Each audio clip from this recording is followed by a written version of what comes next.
오늘 말씀에 보면 이제 이 한 달란트 받은 자, 지난 시간에 말씀을 드렸죠.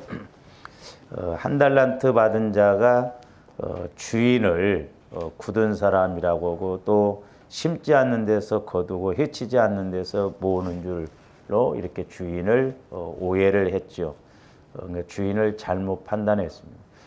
어떻게 보면 그렇게 뒤집어 놓고 보면 바로 그렇게 생각하는 모습이 자기 모습이다. 그러니까 이 한 달란트 받은 자가 오히려 주인은 심지 않는 데서 거둔다고 했는데, 주인은 절대 그렇지 않죠. 그러니까 오늘날 우리가 신앙생활도 우리도 심지 않고 거두려고 하고 해치지 않는 데서 모으려고 하죠. 그래서 이 한 달란트 받은 자가 주인을 잘못 평가했다. 근데 이제 주인이 이제 한 달란트 받은 자를 평가하는 내용이 오늘 이제 26절부터 나옵니다. 그러면서 거기 뭐라고 그랬어요? 그 주인이 대답하여 이르되, 두 가지로 이야기했는데, 이제 보면은, 오늘 본문을 보면 세 가지예요. 그러니까 어떻게 보면 우리가 하나님 앞에도 마찬가지고, 또 하나님이 우리를 보실 때 이렇게 트라이얼 앵글 법칙 세 가지가 이렇게 딱 이루어지면 우리가 복도 못 받을 수가 있겠구나라고 하는 것을 볼 수가 있는데, 무슨 종이라고 그랬어요? 악하고 그랬어요. 악하다. 한 달란트 받은 자가 전혀 남기지를 못했죠. 악하다고 그랬어요. 물론 문자적으로 보면 뭐 5달란트, 2달란트, 1달란트 주어서 나에게는 1달란트 줬기 때문에 묻어뒀다 이렇게 생각할 수도 있겠죠. 그러나 저는 그렇게 보지 않습니다. 그러니까 이게 영적인 측면에서 보면 참, 그러니까 악순환으로 가는 경우가 있어요. 계속 선순환으로 가져야 되는데 악순환. 그러니까 어려운 사람은 자꾸 또 자칫 어렵게 갈 수가 있다 이 말이죠. 근데 1달란트 받은 자도 가서 충성해서 1달란트를 벌어왔으면 아마 5달란트, 2달란트 받은 자에게 칭찬했던 것처럼 똑같이 그런 복을 주셨을 거예요.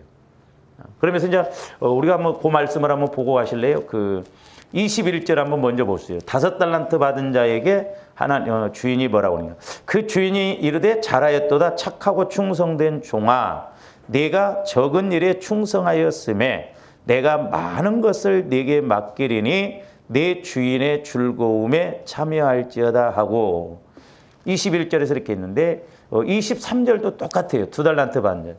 그 주인이 이르되 잘하였도다 착하고 충성된 종아, 네가 적은 일에 충성하였으며. 그러니까 지금 주인의 입장에서는 적은 일에 충성했다고 그래요. 그러니까 하나님 입장에서 보면 조합들이 사실 아무리 충성한다고 해도 전지전능한 하나님 입장에서 보면 그건 작은 일이거든요.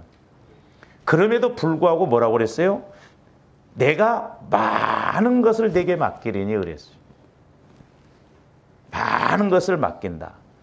그리고 또 뭐라고 했어요? 내 주인의 즐거움에 참여할지어다 그랬거든요. 그래서 여기 이제 지혜롭고 충성된 종의 특징도 세 가지로 우리가 볼 수가 있거든요. 하나는 착하다고 그래요. 근데 이것을 그러니까 우리가 요를 단어로만 생각하지 말고 착한 종이라고, 착하고 충성된 종이다. 충성된 종이다 이렇게 이야기해요. 그러니까 적은 일에 충성했지만 하나님께서 우리에게는 많은 것으로 주신다. 그러니까 저와 여러분들이 나는 왜 이렇게 복을 안 주셨는가? 왜 나는 이렇게 처음부터 어렵게 살게 했는가? 그런 거 따지지 말고 예수 안에서 적으면 적은 대로 분명히 이렇게 충성스럽게 5달란트, 2달란트 받은 자처럼 가면 내게 적은 것이지만 적은 걸 통해서 하나님이 충분히 이기고 또 키워나갈 수 있는 축복을 주실 줄로 믿습니다. 적게 심었으니까 적게 준다 그게 아니거든요. 양적으로 적은 것을 말하는 게 아니에요. 그러면서 또 하나는 뭐라고 그랬어요? 게으른 종이다 보세요. 게으른 종. 게으르다. 그러니까 하나님께서 내게 은혜 주시고 축복 주셨는데 그걸 우리가 불려내지 못하면, 키워내지 못하면 게으르다. 그러니까 이런 것도 우리가 육신적으로만 생각하면 안 돼요. 조합대 영적으로 게으르면 안 돼요. 하나님과의 관계. 그러면서 이제 또 하나 뭐라고 그랬어요? 30절. 이 무익한 종이라고 했어요. 무익한 종이다. 무익한 종. 그러니까 한 달란트 받은 자는 악하고 게으르고 무익해요. 그러니까 그나마 원금까지도 다 뺏겨버린다. 원금까지. 그래서 조가름들이 복은 이제 두 가지로 받아야 돼요. 우리가 큰 넓은 의미에서. 우리가 현세적인 복도 받아야 돼. 그러니까 우리가 현세적인 복, 자꾸 우리가 충성하고 봉사하고 나감으로 하나님에게 우리에게 주신 그 은혜를 받아야 될 줄로 믿습니다. 그 다음에 또 하나는 이제 영적인 복인데,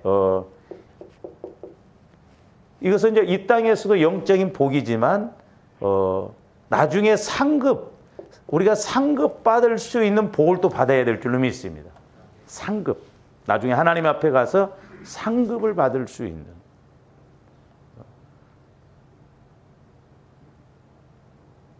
그래서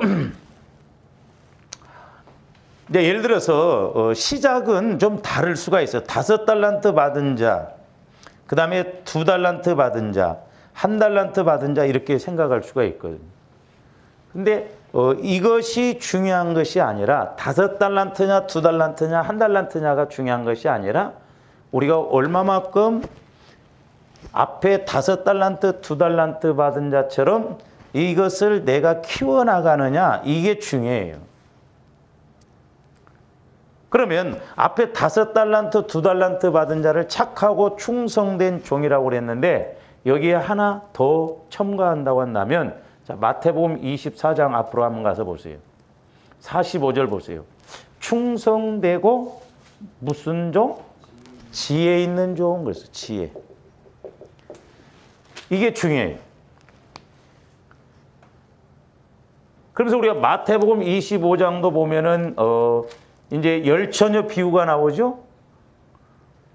기름을 더 가졌느냐 못 갔느냐, 이건 성령과의 관계라고 그랬어요. 근데 우리가 달란트 비유도 마찬가지예요. 달란트 비유도 우리가 얼마만큼 내가 성령의 지혜를 갖느냐가 내게 주신 달란트도 알게 되고, 우리가 하나님 앞에 충성스럽게 나가서 쓰임 받고 은혜 받고 복을 받을 줄로 믿습니다. 그러니까 2달란트 받은 자 보세요. 5달란트 받은 자에 대한 그런 원망을 안 했어요. 이 2달란트 받은 사람도 지혜를 통해서 최선을 다했어요. 그러니까 하나님께서 똑같이, 주인이 똑같이 5달란트 받은 자에게 칭찬한 것처럼 은혜도 똑같이 주시다 이 말이죠. 그러니까 저와 여러분들이 이렇게 은혜 받으면 내 상황에서 부족함이 없이 하나님은 넘치도록 은혜를 주실 줄로 믿습니다. 그래서 우리가 이걸 얼마만큼 넓혀 가느냐가 이제 중요하거든요. 이것은.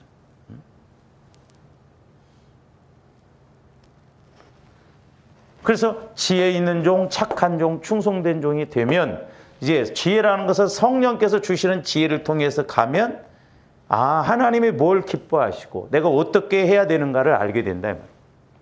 근데 이 1달란트 받은 자는 악하고 게으르고 무익한 종, 아무 쓸모가 없다 이 말이죠. 그래서 조원들이 이 땅에서도 우리가 가면 갈수록 자꾸 범사가 잘 되는 복도 받아야 되겠고, 그래서 그 범사가 잘 되는 복이 나중에 하나님 앞에 갔을 때 상급이 되는 복도 받아야 될 줄로 믿습니다. 그래서 그러려면 영혼이 잘 돼야 된다. 영혼이 늘 하나님의 시각으로 보고 하나님의 지혜를 통해서 내가 무엇을 해야 될 것인가. 그래서 영혼의 초점을 맞추면 이 땅에서도 육신의 복도 받고 장차 하나님 앞에 가서도 영혼은 자기 때를 준비한다 이 말입니다. 자, 그래서 이제 오늘 26절에 보면 악하고 게으른 종아 그랬는데, 이 1달란트 받아서 땅 속에 묻어두었다가 이제 주인에게 가지고 온 종은 앞서 두 종이 들은 착하고 충성된 종이라는 칭찬의 소리가 주인의 입에서 나오기를 기대했을지도 몰라요. 이거 참 보세요. 얼마나 지금 오해를 하고 착각을 하고 있는가. 땅속에 지금 묻어놓고는 나중에 주인이 오니까 나도 앞에 5달란트, 2달란트 받은 자처럼 착하고 충성된 종아, 이런 소리를 들을 것으로 오해할 수도 있다 이 말입니다. 오늘날 우리가 신앙생활이 성령의 지혜, 성령의 인도가 아니면 우리가 잘못 판단하고 오해하고 신앙생활하기가 쉬워요. 우리 신앙생활을 오해하면 안 돼요. 오해에서 삼해를 빼서 우리는 이해를 해야 돼요. 늘 우리가 성령을 통해서 이해를 하고, 그 말씀이 그래서 이 말씀이구나. 그러니까 지금 이 1달란트 받은 자는 지금 오해를 했다 이 말이죠. 자기도 착하고 충성된 종이라고 생각할 수도 몰라. 왜? 그러니까 떳떳하게 이야기를 하잖아요.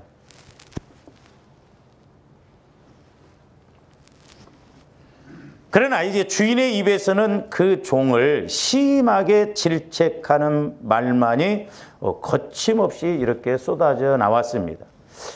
그래서 악하고, 이 말은 도덕적으로 본다고 한다면 사악한 그런 말이에요. 사악하다. 그런 의미 외에도 또 뭐가 있냐면 고통과 괴로움을 일으키는 그런 의미도 돼요. 고통과 괴로움을. 그러니까 잘 보세요. 제가 저번에도 말씀드렸잖아요. 지난 시간에도 자기가 지금 주인을 생각하는 것이 바로 자기 모습이다. 그러니까 악하고 게으른 종이라고 이렇게 지금 주인이 책망했지만 결국 이 말을 다른 말로 말하면 이렇게 고통과 괴로움을 일으키는. 그러니까 어떻게 보면 내가 지금 스스로 고통과 괴로움을 겪다 보니까 주인을 오해를 할 수도 있다 이 말이죠. 내가 잘못했어. 내가 지금 괴로움을 겪으면서 때로는 우리가 주인, 하나님을 잘못 우리가 오해하고 이렇게 나갈 때가 있다 이 말이에요. 그러니까 어떻게 보면 자급자족이에요. 내가 스스로 띠를 떼어서 결국 내 영적 상태가 결국 나를 만들어 간다라고 하는 것이죠. 자, 우리 계시록 16장 2절 한번 봅니다.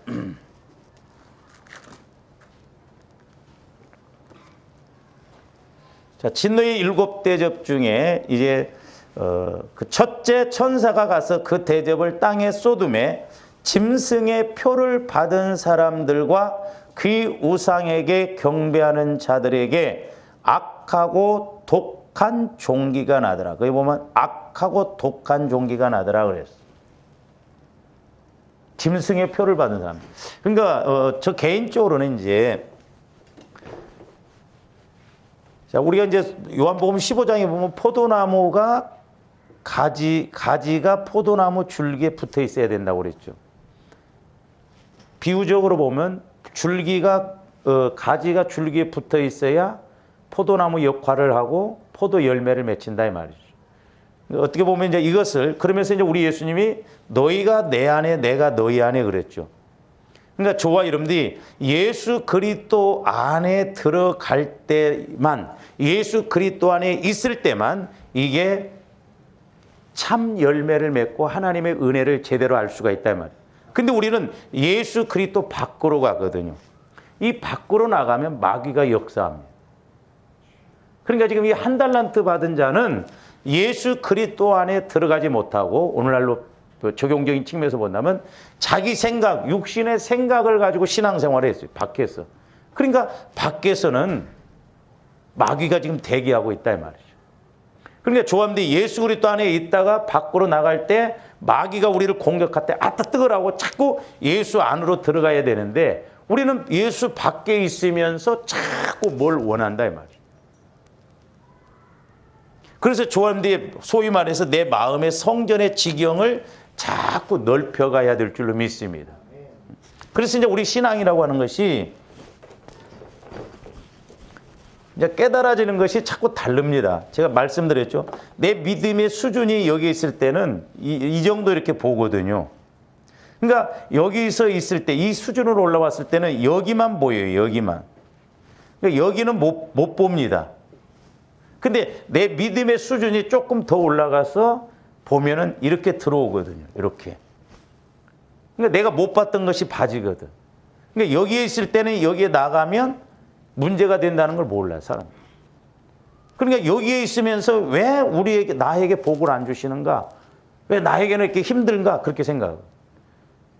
그래서 자꾸 우리가 이 지경을 넓혀서 내 마음이 그리스도의 마음으로 변화되어져서 자꾸 깊이와 넓이와 높이와 길이를 알아가는 그런 믿음 생활을 통해서 지혜로운 종, 착한 종, 충성된 종이 되어져야 될 줄로 믿습니다. 그럴 때 내 현상적인 범사도 지경이 자꾸 넓혀지고 해결이 되어지는 것입니다. 그러니까 지금 짐승의 표를 받은 자들에게 악하고 이렇게 독한 종기가 났다. 왜? 결국 마귀 역사에 의해서 끌려가기 때문에. 그러니까 우리가 하나님을 벗어나면 마귀 밥이 된다는 걸 알아요. 그러니까 자꾸 우리가 예수 그리스도 안으로 들어가는. 그래서 포도나무 가지가 줄기에 붙어 있는 것처럼 우리가 주님께 붙어 있는, 주님이 내 안에 내가 주님 안에 있어서 자꾸 주님 안에서 움직이고 주님 안에서 주신 그 은혜로 우리가 살아가야 될 줄로 믿습니다. 그래서 이제 이 한 달란트 받은 종은 나쁜 청지기 정신을 가졌다는 사실과 더불어서 그로 인하여 주인에게 괴로움을 끼쳤다는 사실을 드러냅니다. 게다가 이 한 달란트 받은 종은 게으른 종이었어요. 게으른 종이다. 게으르다. 우리가 잘 생각해야 돼요. 육신적으로도 게으르면 안 됩니다. 그러니까 이 영적인 것을 모르고 하나님이 원하신 것을 우리가 이루지 못하면 이건 게으른 거예요. 게으름. 이 게으르다 이 말은 이제 진보가 늦고 지체되면서 나태한 상태를 의미하는, 문법적으로 본다면 형용사예요. 그래서 이 게으른 종은 일을 전혀 하지 않았으며 주인이 기대한 진보를 못 이루었어요. 그게 게으른 거예요. 그러니까 우리가 하나님께서 내게 원하시는 그 일의 진보가 이루어지는 것이 바람직한데, 하나님이 나한테 어떤 것을 주셨는데 내가 진보가 안 이루어졌다, 성장이 안 이루어졌다, 어떤 결과가 안 나타났다, 그러면 그거 게으르다 이 말이죠. 우리 성령의 인도를 받아보면 나는 안 그런 것 같은데 게으르다고 할 수 있거든요. 교회만 왔다 갔다 하고 변화가 없고 성장이 없고 진보가 없다고 한다면 문제가 되거든요.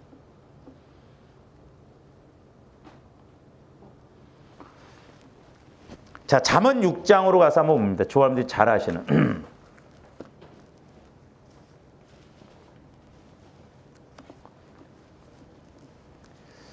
잠언 6장 9절부터 한번 보세요.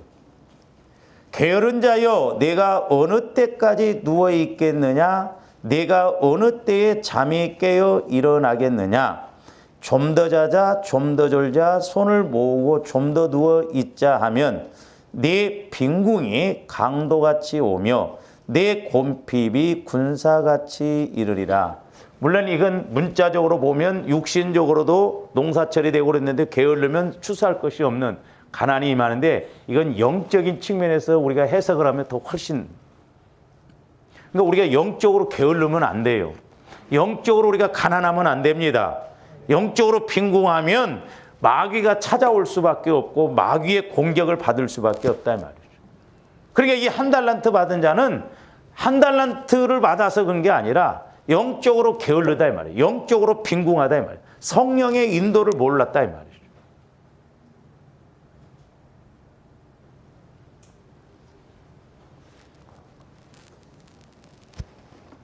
그래서 말세지 말에는 우리가 마태복음 24장에도 보면 이제 졸며 그랬죠. 졸며.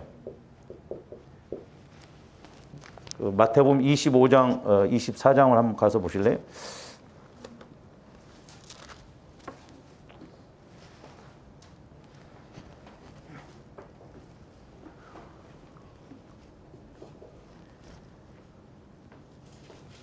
24장 42절 한번 보세요. 그러므로 깨어 있어라 그랬어요. 깨어 있어라. 43절에도 보면 깨어 있어 그랬어요. 깨어 있어. 44절에서는 준비하고 있으라 그랬거든요. 깨어 있는 것이 중요해요. 깨어 있다라고 하는 것은 성령의 인도를 받은 것이 영적으로 깨어 있는 것이다 이 말이에요. 그래야 우리가 마귀 역사를 알 수 있으니까. 근데 25장 이제 5절로 가서 보세요. 신랑이 더디 오므로 다 졸며 뭐할세 잘세 그래요. 그러니까 말세지 말에는 영적으로 졸며 영적으로 자는 사람들이 많습니다. 이게 문제예요. 영적으로. 영적으로 졸고 있다 이 말이죠. 몰라. 긴가민가. 여러분들 육신적으로도 졸면서 설교 들어보세요. 뭔 말인지 알아? 모르지. 전혀 뭐. 그러니까 우리가 영적으로 잠을 자면 제가 이렇게 해보니까 그래요. 영적으로 잠자고 있는 사람한테 아무리 기도를 해주고 해도 그때 뵐게요. 몰라. 못 알아들어요. 이게 심각하단 말이죠. 그러니까 조금더 영적으로 졸면 안 돼요. 그러니까 좀 더 자자, 좀 더 졸자. 자꾸 영적으로 졸고 영적으로 이제 자버리면 아무것도 못. 그러니까 보세요. 우리 몸도 의사들도 우리 몸이 아프면 뭐라고 그래요? 꼭 하는 말이 있어. 운동? 꼭 하셔야 된다. 운동. 그러니까 몸도 안 움직이고 가만히 있으면요 굳어져 버립니다. 그러니까 몸도 자꾸 움직여야 돼요. 그래서 몸을 자꾸 움직이는 사람이 오래 살아.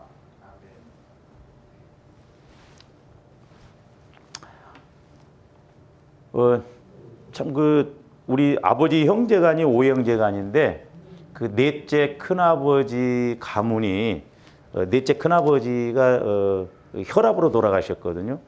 근데 그 집 식구들이 혈압으로 나가 떨어져 가지고 뭐 조카 사위가 또 혈압으로 나갔더라고 막 또 그 가정만이 또 이렇게 막 헤어지고 그런 케이스가 많이었거든요. 근데 그 사촌 형님이 은퇴를 하시고 나서 교회를 다니더라고. 교회를 우리 큰 누님이 이제 이렇게 자꾸 전도를 하고. 근데 이제 그 형님, 큰 형님이 남매 회령교계를 믿었어요. 남매 회령 형수 씨하고.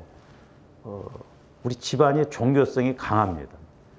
서울에 아주 대빵이었어. 그 남매 회령교고. 갖고 이제 사촌 형수 씨 하나는 그래도 이제 딸이 미국 가서 교회를 다니니까 이렇게 이제 다니건데 아직 그런 것이 없어요. 그 사촌 형수 씨가 문제였거든.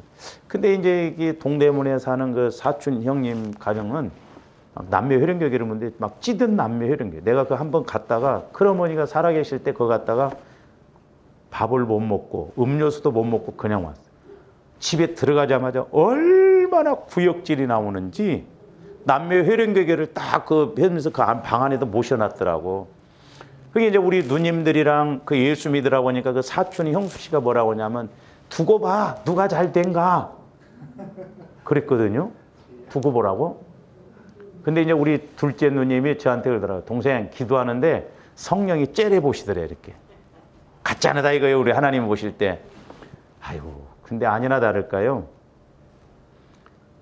형수 씨는 치매가 와가지고 그래버리고 형님도 이제 이렇게 조그마하게 일을 하다가 이제 그만두고 근데 몸이 이렇게 뚱뚱한데 저번에 결혼식장에 갔는데 막 뭐 호기 하나 이렇게 보고 술은 또 얼마나 좋아하신지 이제 그 예수 믿는 형님이 그 형님이 아프다고 그래서 쓰러져 갖고 죽을 뻔했는데 그래도 살려고 병 왔는데 아이고 홍비야 나 형이지만 새끼들이 또 그 아빠가 막 고함을 지르고 소리가 안 온대야. 그래서 자기가 가서 그렇게 이제 은퇴하고 그래서 한 두어 달 했는데 아이고 못 오겠다는 거야. 근데 집구석이 말이 아니래. 그러니까 예수를 안 믿고 마귀를 섬기고 그러다 보니까 말로가 비참하다. 비참. 조합대 예수 믿는 것이 얼마나 복인 줄 알아야 돼요. 할렐루야. 예수 믿는 것이 얼마나 복인가. 그리고 이왕이면 이제 우리가 예수를 만나야 된다 이 말이죠. 예수를 만나고 믿으면 더. 근데 말세지 말이 가까울수록 영적으로 조는 사람들이 많다. 영적으로 잠을 자버리면 아무리 기도를 해줘도 모릅니다. 그래서 조합대 영적으로 졸면 자버리면 안 돼요.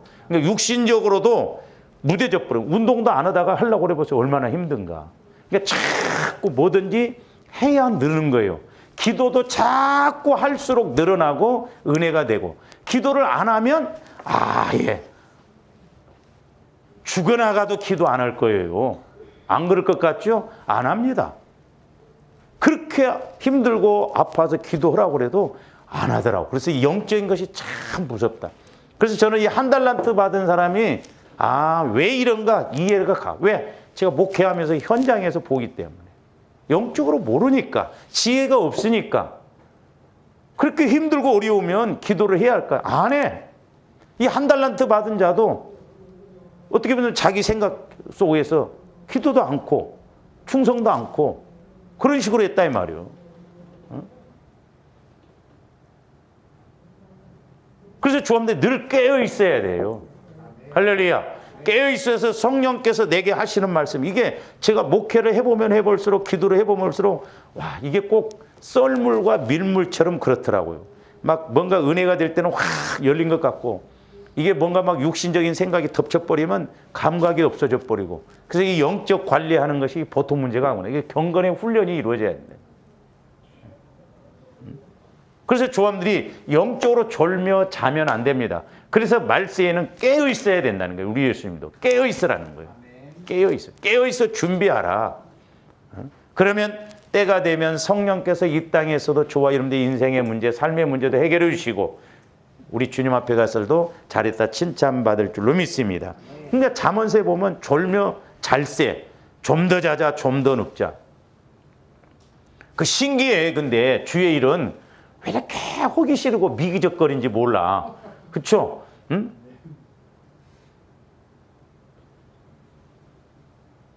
교회 한번 이렇게 막 나오고 그런 것이 어떤 데는 막 귀찮죠. 육신적으로 때로는. 하루 2번씩 나와서 기도하라고 그래봐. 시험 들 거예요. 그렇잖아요. 2번이 아니라 3번 또 해야 돼. 이슬람 그 사람들 보세요. 하루 5번씩 하잖아요. 5번씩. 이단들 또 잘못된 사람들 또 5번 하는데, 우리는 영적 상태가 그래도 2번 하라고 하면 안 할 거예요. 아이고 먹고 살기도 바빠 죽겠는데 이슬람 사람들은 일 안 해? 한다니까요. 자, 여기서 우리가 주목할 점은 한 달란트 받은 종이 원금을 상실하거나 낭비하지 않고 고스란히 가져왔음에도 불구하고 주인은 그에게 게으를 뿐만 아니라 악하다고까지 평가했다는 점이에요. 악하다. 원금은 안 잃어먹었어요. 원금은 그래도 고스란히 갖고 왔어요. 근데 주인은 악하고 게으르고 무익하다고 그랬어요. 그럼 그 이유가 뭔가? 자, 우리가 이제 흔히 사업하는 사람들, 이 경제적인 측면에서 한번 우리가 이렇게 생각을 해볼 수가 있는데, 자, 흔히들 이제 사업을 하면서 이익을 못 얻었지만 투자한 원금만 회수하면 현상 유지는 한 것으로 이렇게 생각을 합니다. 사업하는 사람들이. 하지만 이는 엄밀하게 따져본다고 한다면 실상 많은 손해를 본 것이에요. 그래서 이제 경제학자들이 이것을 뭐라고 이야기하냐면 기회비용이라고 해요. 기회비용.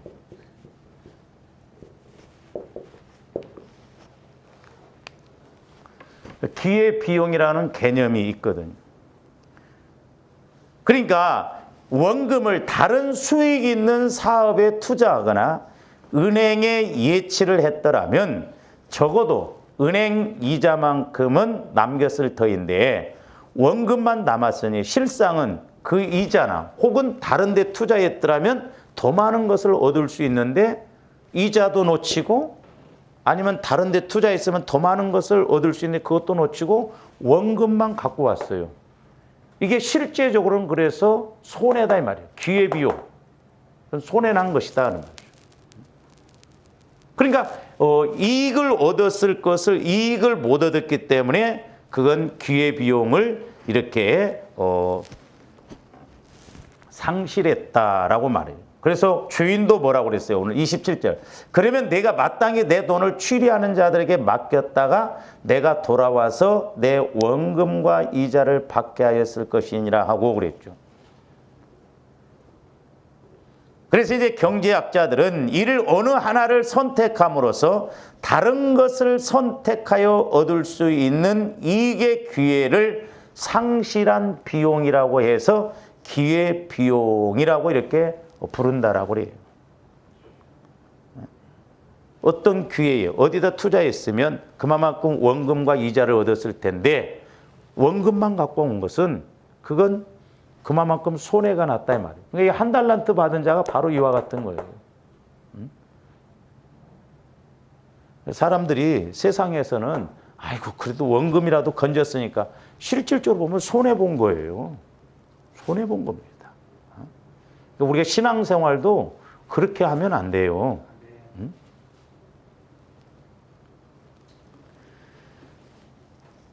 그래서 이러한 원리에 따라서 이제 이 비유에 나오는 주인은 만약 그 한 달란트를 은행에 예치했거나 적어도 다른 충성된 종에게 맡겼다면 원금과 함께 더 많은 이자나 이익을 남겼을 터인데 그가 한 달란트를 땅에 이렇게 묻어둔 까닭에 그만큼 손해를 입었다며 그 종에게 악하고 무익한 종이라고 지금 책망하고 있습니다. 그래서 뺏어버려. 있는 것마저. 있는 것마저도 빼앗겼어.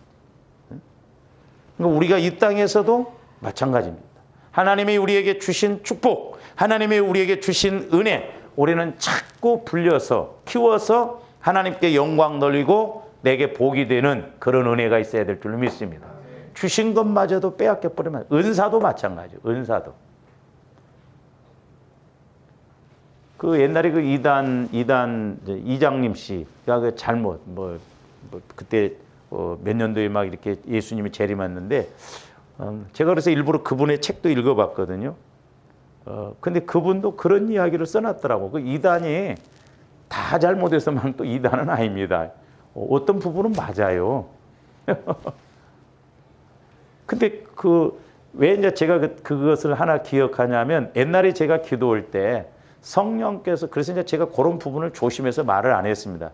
우리 한국에서 천사론을 이야기하면 자칫 잘못하면 이단 시대 버려요. 이 한국에서는 천사론에 관한 책들이 별로 안 나와 있어요. 그때 제가 이제 한참 은혜 받을 때 성령께서 우리 예수 믿는 사람들에게는 히브리서 나오잖아요. 분명히 구원받을 자들을 도우라고 천사를 이렇게 보내주시거든요.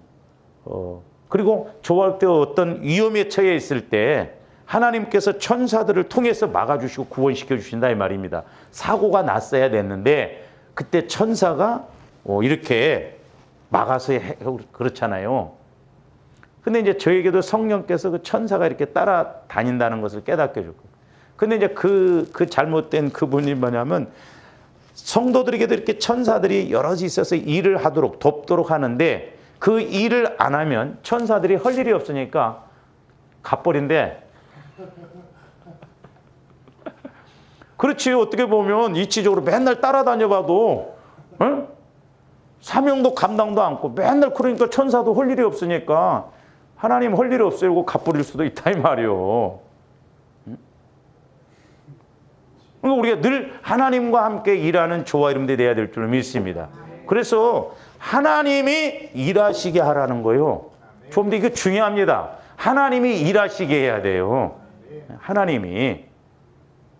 그러니까 야곱이 하나님과 겨루어 이겼잖아요. 이스라엘이라 하나님과 겨루어 이겼다. 어떻게 인간이 하나님을 이깁니까? 그 말은 야곱이 변화되어지니까 성화가 이루어지니까 야곱이 갈 때마다 하나님이 먼저 가서 싸우시고 하나님이 먼저 일하셨다 이 말입니다. 이게 중요해요. 그러니까 오늘날도 조합들이 자꾸 하나님이 일하시게 해야 돼. 그래야 두 달란트, 5달란트 받은 자처럼 자꾸 그렇게 갈 수 있는데 나도 일을 안 하니까 하나님도 일을 안 하신다 이 말이죠. 그러니까 심부름꾼인 우리 구원받은 자에게 자꾸 일하도록 천군 천사를 보내주셨는데 할 일이 없으니까 천사들도 철수할지도 모른다 이 말이죠.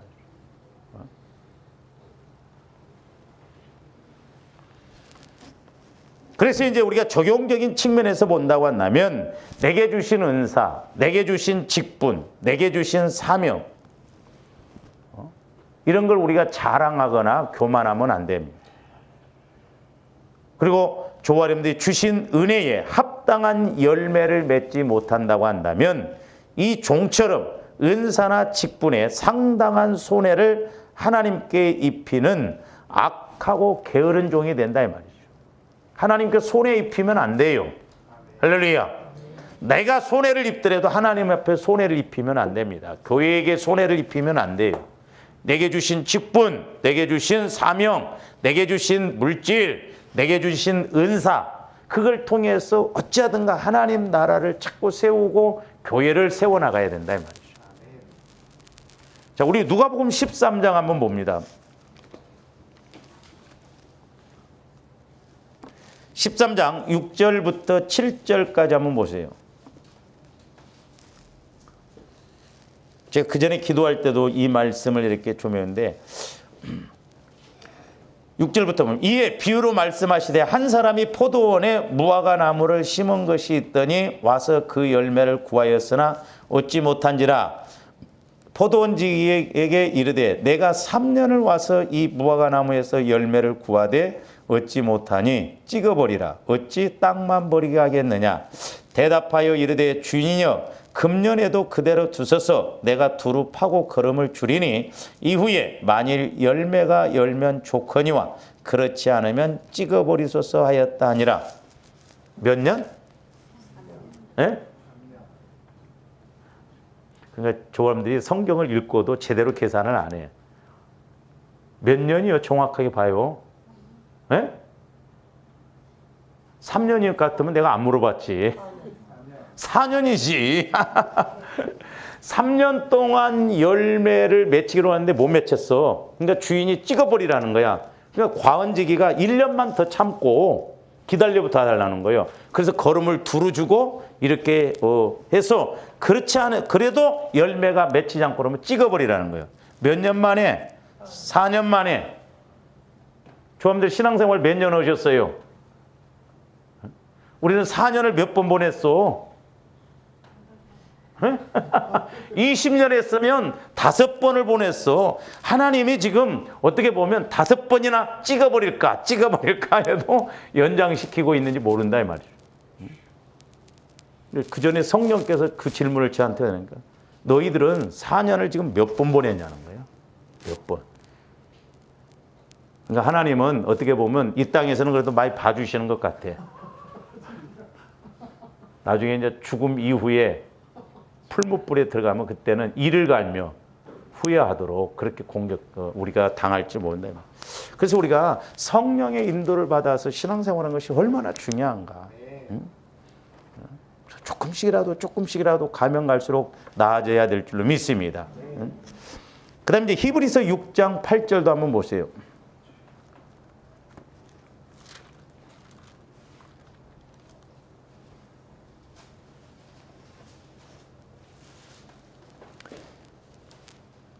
자, 6장 7절부터 8절 한번 보면 땅이 그 위에 자주 내리는 비를 흡수하여 밭가는 자들이 쓰기에 합당한 채소를 내면 하나님께 복을 받고 만일 가시와 엉겅퀴를 내면 버림을 당하고 저주함에 가까워 그 마지막은 불사람이 되리라. 그러니까 저와 여러분들의 마음밭이 우리 주인이신 하나님이신 하나님이 씨를 뿌려서 하나님이 원하시는 나무로 열매로 맺혀야 될 줄로 믿습니다. 근데 가시밭이 돼버리고 하나님을 믿는다면서도 이렇게 하나님이 원하시는 그런 열매가 나타나지 못한다면 가시밭이 된다고 한다면 그건 찍어버리고 마지막에는 불사람, 심판이 크다 이 말이죠. 그래서 우리가 몸부림치면서 우리가 하나님이 주신 그런 은혜를 따라서 우리가 열매를 맺혀야 될 줄로 믿습니다. 그 다음에 이제 우리가 마태복음 다시 25장. 자, 28절부터 이제 29절 보시면 그에게서 그 1달란트를 빼앗아 10달란트 가진 자에게 주라. 무릇 있는 자는 받아 풍족하게 되고 없는 자는 그 있는 것까지 빼앗기리라 그랬어요. 저는 이 말씀을 보면서 야, 이 28절, 29절 말씀이 무서운 말이다. 무서운 말이에요. 그냥 문자적으로 보면 그런가 하지만은 이게 무서운 말이다. 절대 하나님께서 내게 주신 거 우리는 뺏기면 안 돼요. 할렐루야? 뺏기면 안 됩니다.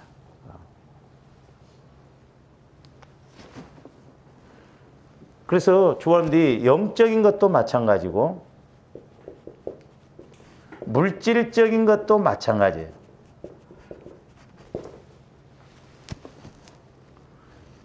잘 보세요. 저는 28절, 29절을 통해서 뭘 하나 이렇게 이제 깨닫냐면 악순환으로 가지 말아야 돼요. 우리는 선순환으로 가야 될 줄로 믿습니다. 예? 그러니까 자꾸 선순환. 그래서 한 달란트를 받았다 할지라도 자꾸 더 남겨지고 또 키워지고 더 키워지고 더 키워지고 선순환으로 가야 된다. 영적인 것도 마찬가지고 물질적인 것도 마찬가지고. 근데 이게 악순환으로 된다 이 말이죠. 그러니까 어려움이 오면 자꾸 더 어려움으로 갚아버리면 안 된다 이 말이죠. 우리가 이거 진짜 힘을 다해서 우리가 이걸 끊고 이 원리를 찾아서 해결해야 돼요. 근데 지금 이 한 달란트 받은 자는 선순환이 아니라 악순환으로 간다 이 말이에요. 원금마저도 뺏겨버렸다 이 말이에요. 원금마저도. 그러니 뭘 해보겠냐고. 이를 갈면 슬피 울만 있고 이것도 아니고 저것도 아니고. 그러니까 우리가 영적인 것이라도 자꾸 좀 더 은혜 받은 것이 또 은혜가 되고 또 자꾸 그렇구나 하면서 지경을 넓혀가야 된다니까요. 할렐루야. 내가 깨달아지는 것이 자꾸 넓어지고 깊어지고 높아지고 길어지고 작년에 내가 이 말씀을 깨달았는데 올해 또 말씀을 듣고 읽어보니 올해는 또 이런 측면에서 깨달아지네 하면서 자꾸 하나님 쪽으로 가져야 된다 이 말이에요. 이건 물질적인 것도 마찬가지예요. 그래서 우리가 영적인 원리와 법칙을 잘 알자라고 하는 게 그거죠. 몸부림을 쳐가면서라도 우리가 이것을 알고 가야 되거든요. 그냥 우리가 그냥 교회 왔다 갔다 하고 그런가 보다. 아니에요. 한 달란트 받은 자가 그거예요. 성령의 인도를 받으면 두렵다니까요.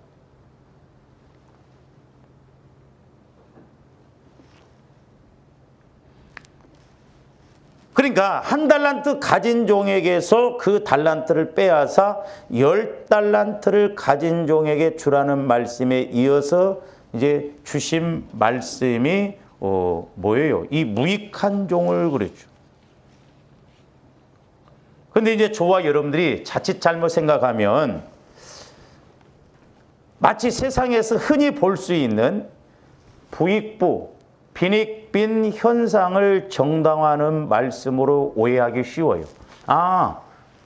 뭐 있는 사람은 자꾸 더 있고 부자 된 사람은 자꾸 부자로 되고 없는 사람은 가난한 사람은 자꾸 더 그러면 가난해지는가? 그게 아니에요. 부익부 빈익빈 우리 예수님은 그런 방법으로 일하시지 않습니다. 오해하지 말아야 돼요. 우리 주님께서 이 비유를 통해서 하신 이 말씀은 절대로 그러한 의미가 아닙니다. 자, 우리는 세상 사람들처럼 하나님도 역시 가진 자를 더 사랑하시고 없는 자는 멸시한다고 오해해서는 안 됩니다. 그렇다면 이 말씀의 진정한 의미는 뭔가? 그럼 우리 하나님이 있는 자는 더 사랑하고 없는 자는 더 무시한다? 그게 아니라니까요. 부익부 빈익빈 그런 현상이 아니에요.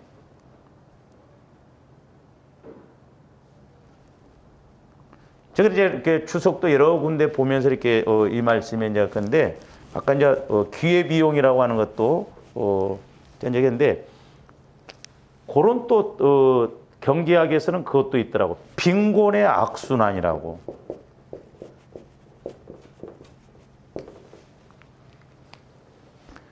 그러니까 경제 성장론이라는 그런 이론 가운데 빈곤의 악순환이라고 하는 원리가 있습니다. 그러니까 한 국가가 빈곤을 벗어나지 못하는 이유는 그 나라의 경제가 성장을 하지 못하고 다람쥐 쳇바퀴 돌듯 빈곤의 악순환을 거듭하기 때문이라는 거예요.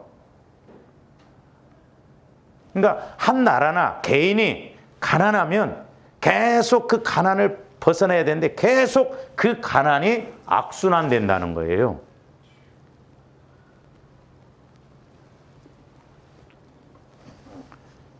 예컨대 이제 가난한 나라를 보면 보통 교육 수준과 소비 수준이 낮기 때문에 산업이 발전하지 못하는 상태에 있습니다. 그런 옛날에 제가 읽었던 책 중에 뭐 엥겔 지수라고 있어요. 엥겔 지수. 근데 가난한 사람일수록 없는 사람일수록 돈을 어디다 많이 쓰냐면 먹는 데다 돈을 많이 쓴답니다. 왜? 당장 먹고 사는 것이 급하니까. 엥겔 지수가 그런데도 돈이 많이 나간대. 그러니까 먹는 것에다 전부 초점을 맞췄다. 그러니까 가난한 나라도 보면 교육 수준, 소비 수준 그런 뭔가 발전할 수 있는 그런 데 돈을 못 쓰기 때문에 산업이 발전하지 못한다라고 그래요. 그래서 산업을 일으키기 위해서 교육과 기반 시설 등의 여건을 마련하고자 노력해 보지만 가난함으로 이를 위한 재원을 마련할 수가 없다는 거예요. 그러니까 못 벗어난다는 거예요. 그래서 이러한 나라의 경제는 시간이 갈수록 빈곤의 악순환만 점차 심해진다는 것입니다. 그러니까 이는 마치 가난한 사람이 부유하게 되고 싶어도 교육받을 기회가 없고 장사할 자본도 없어서 시간이 갈수록 더욱 가난하게 되는 것과 같은 이치다 이 말이에요. 저는 개인적으로 성령께서 내가 신학을 하면서 물질 훈련을 시키면서 심어놓은 것이 없잖아요. 늦게 신앙생활했기 때문에. 근데 물질에 대한 것을 깨닫게 해주셔서 어려움 가운데도 내가 그것을 꾸준히 심고 올 수 있다는 게 그게 너무 감사하더라고요. 그러면서 이제 성령께서 그런 물질에 대해서 이렇게 깨닫게 해주고 원리 이렇게 하는. 그래서 저는 그 부분에 대해서 몸부림쳤습니다. 왜? 벗어나야 될 거 아니에요. 지금도 마찬가지죠. 지금도 어떤 때는 나는 언제나 아파트로 가냐? 그런 생각을 가져볼 때가 있어요. 근데 그때 성령께서 깨닫게 안 해주셨다면 아마 나도 지금 물질적으로 내면서 헤매고 있을지도 몰라요.